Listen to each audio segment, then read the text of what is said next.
اعوذ باللہ من الشیطان الرجیم بسم اللہ الرحمن الرحیم۔ کیا کبھی آپ نے زقوم کے درخت کے بارے میں سنا ہے؟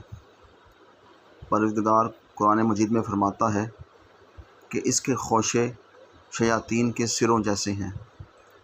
یہ درخت سعودیہ عرب کے شہر ریاض کے شمال میں اگتا ہے۔ زقوم ایک درخت کا نام ہے جس کا ذائقہ بہت تلخ ہوتا ہے، بدبودار ہوتا ہے اور توڑنے کی صورت میں دودھ جیسا رس نکلتا ہے۔ یہ اگر جسم کو لگ جائے تو ورم ہو جاتا ہے۔ بیسیکلی یہ ایک موازنہ ہے اللہ کے مخلص بندوں اور منکرین کے درمیان۔ مخلص بندوں کے لیے جنت کی نعمتوں میں کیف و سرور کی زندگی ہے اور منکرین کے لیے زقوم جیسی چیزوں سے سروکار ہوگا۔ سورہ صافات آیت نمبر 65۔